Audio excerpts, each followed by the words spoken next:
The Emerald Tablet, Chapter 29, Benjamin Shows Off. The ability tests were unbiased, at least as unbiased as any test could be. In addition to a grader, a skill catcher was given to each student to measure skill levels inside the body while different tasks were performed.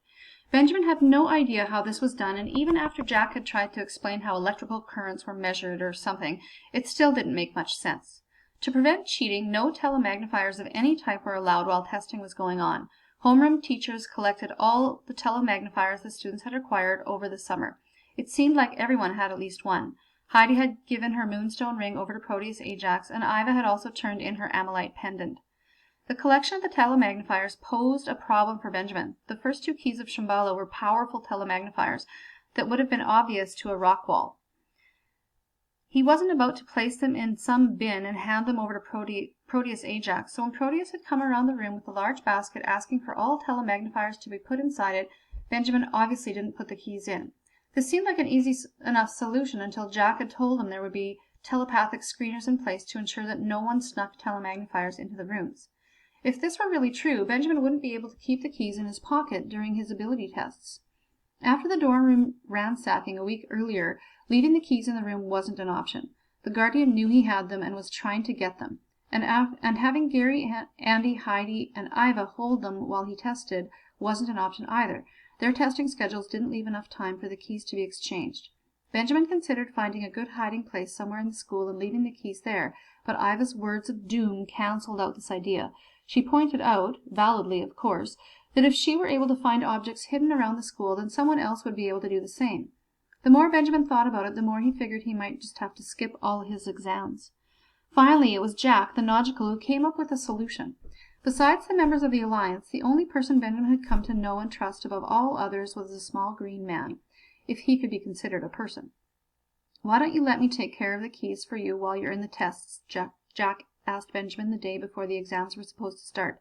"You?" Benjamin exclaimed. "Where would you keep them? I mean, they're as big as you are." This was, of course, a slight exaggeration, but the invisibility of Jack walking around carrying the keys was still sound. "I'll keep them in my mind, of course," Jack replied. "In your mind? How?" Benjamin asked. Jack threw up his arms. "You're hopeless! Haven't you learned anything in teleportation? When we teleport an object, where does it go?" "It goes where we want it to go," Benjamin answered. "Yes, but remember, what route does it take?" Jack asked, waving his small arms at Benjamin. Benjamin thought for a second, then replied, "It goes through our mind." "Right," Jack said. "So what happens if we just keep it around in our minds for a little bit?" "We can do that?" Benjamin asked. "Of course we can do that. If it's in your mind for a second, it can be in your mind for an hour, or two, or all day, or for a year," Jack replied. "The mind is a great place for storing all sorts of things you might otherwise misplace." "You mean if I was able to teleport the keys myself, I could just hold them in my mind during the tests?" Benjamin asked.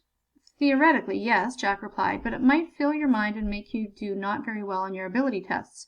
You might have to end up repeating all your Year 1 courses. Anyway, I'm not sure if they would get past the telepathic screeners." He scrunched up his little green face. "That would be an interesting experiment, though, but another time, I suppose." And so it was decided. Jack would accompany Benjamin to all his exams, keep the keys in his mind while he waited outside the room, and then give the keys back. The thought of leaving the keys for even this small time made Benjamin's stomach queasy, but really, what alternative was there? Monday morning came too soon and too early. Benjamin and Gary had morning exams, but Andy didn't. Benjamin slammed the wardrobe door and turned on the lights, hoping to wake Andy, but had no luck, and so hurried to the dining hall instead. Telepathy was Benjamin's first exam, and even though he ranked in the top 10 people in the class, he still felt butterflies in his stomach. Heidi's telepathic abilities so completely overshadowed the rest of theirs, he sometimes wondered why he bothered going. Benjamin, Gary, and Iva ate breakfast in near total silence. The closer the exam got, the faster the butterflies in his stomach moved. Did anyone ever have to repeat a year? Would it be possible to be a Year 2 Denarian in Year 1 classes? Jack appeared on the breakfast table beside Benjamin's plate. "I don't know what you're worrying about," Jack thought. "You're really not bad at telepathy at all." "Yes, but tests make me nervous," Benjamin thought back, "especially since I'll probably be in the front of the room with a grader scrutinizing everything I do. So think of it as your special opportunity to show off for a change. You know, just like when you recited the poem," Jack said. Benjamin had told Jack his story of reciting the rhyme of the Ancient Mariner to impress a girl, causing the Nautical to howl with laughter. Benjamin hadn't thought of it that way. It was true, though. He'd always been told to talk with his mouth, lift with his hands and see with his eyes, at least up until this summer. His parents had always cautioned him against being too good at anything for fear he would stand out from the other kids. He'd spent all his time in public doing as he should, and all his private time practicing his abilities. Yet now Benjamin was no longer confined by these strict rules, at least not here in Lemuria. Here he could do as much as he wanted to. He should do as much as he wanted to. That was his purpose for being here. Benjamin's thoughts drifted back to the beginning of summer when they'd attended the ability trials. People had gotten up in front of the entire crowd to show off. The ability tests he was about to take were much like his own personal version of the ability trials, except that his crowd was only one person, the grader. And then it was weird because the butterflies in his stomach either settled down or disappeared. He shoved his chair out and stood up from the table. "You know what, Jack? You're right." Benjamin started for the door. He looked back over his shoulder at Jack, Gary, and Iva. "Are you guys coming or what? The exam starts soon." After breezing through his telepathy exam, Benjamin realized he had nothing to worry about. If he'd done fine in telepathy, teleportation should be no problem. He was the best in the class. Whereas most of the students hadn't been able to move even the smallest marble, Benjamin could now accurately move marbles from one location to another. He teleported blocks though the destinations remained erratic. This had become a constant source of taunting from Ryan and Jonathan, although neither of them could move a block at all. After a quick lunch on Tuesday, Benjamin set off for the 15-story climb to his teleportation exam. At the top of the stairs, he sat down on a bench to catch his breath. Jack appeared beside him. "You really need to get more exercise," Jack said. "Look at you, you're totally winded. That was only 15 flights of stairs. What happens next year when you visit Wonder Sky City?" "I guess I'll hope they have elevators or something," Benjamin replied. He couldn't imagine people levitating themselves to the top of skyscrapers, and teleporting himself seemed years away. "Well, let's go find the room," Jack said. They set off down the hall, checking room numbers until they came to room 48. "Here we are."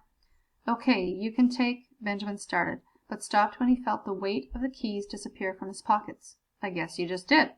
"Good," Jack said. "You should be watching out for that. Unless you learn to better protect them, theoretically, anyone could come along and teleport the keys away." "I never thought about that," Benjamin said. "Well, now's not the time to start worrying," Jack replied.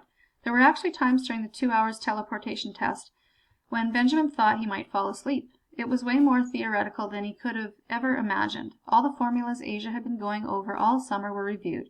What variables must be taken into account when picking a destination? How do you account for the rotation of the Earth while teleporting? What effect does the force of the moon's gravity have on teleportation? How about the gravity of Venus or Jupiter?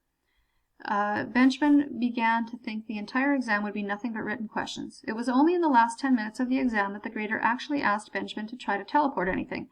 After marbles, he moved on to blocks, and to his pleasant surprise, he teleported the blocks to the designated destination with no errors.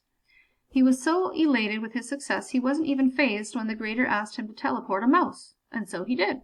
It took him so long to locate the mouse, Benjamin was afraid it would get lost in his mind. Yet finally it reappeared on the table, quickly scurrying under the grader's desk. "Man, I did great in teleportation," Benjamin declared Tuesday night at dinner. "I teleported a mouse." "You did not," Andy said. "A mouse?" There was the hint of jealousy again in the alliance bond, but Benjamin didn't care. Teleporting a living animal and keeping it alive was a big deal. "Yep, it's true," Benjamin replied. "I feel like I can teleport anything. Watch this." He looked directly at Julie McFarland's plate on the next table. Without saying a word, he teleported the pizza off her plate. It reappeared on Ryan Jordan's plate a few seats down from her. "Ryan!" Julie exclaimed. "Did you steal my food?" "What are you talking about?" Ryan asked. "You just took my pizza," Julie said.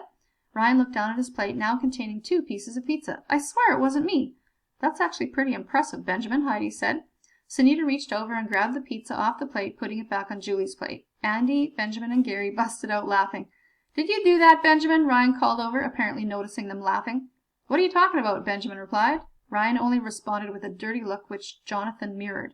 "Those guys are so annoying," Iva said. "I saw Jonathan after my telegnosis test. He was going in for his. You can't believe how rude he was to me." "What did he say?" Andy asked quickly. "He told me that I was no good at telegnosis, and the only reason I thought I was doing so well all summer is because I was the teacher's pet," Iva said. "He said that he was 10 times the telegnostic that I am." She sniffed. Andy started laughing. "Oh, I thought it might have been something serious. I mean, come on, Jonathan's nowhere near as good as you." Iva gave Andy an award-winning smile, and he beamed back.